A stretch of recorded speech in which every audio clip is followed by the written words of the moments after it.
Hello everyone, today we will make Sleeping Buddha acrylic painting. So let's get started. So firstly you have to trace this design or you can draw it freehand.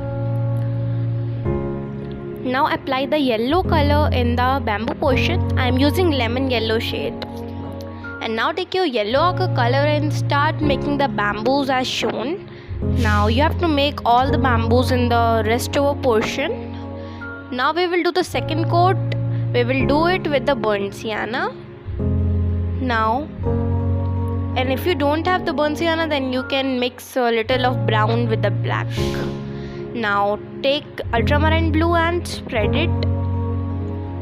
Apply the ultramarine blue in the corners and then spread it using the water.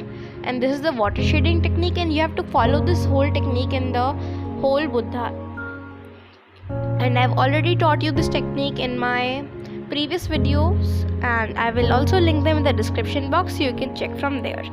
Now similarly you have to make this greenery in all the green portion, and now dilute the red color with water and apply in the flowers, and now you have to do the shadings. And now let this painting completely dry. Now apply the sky blue color in the water portion. And now take your burnt sienna and apply it below the flower so that it looks like a shadow, and now apply the ultramarine blue and merge it. Also apply white color, and now you have to outline the whole Buddha. And now it's all ready. Isn't it looking so beautiful? Thanks for watching. Stay tuned. Don't forget to subscribe.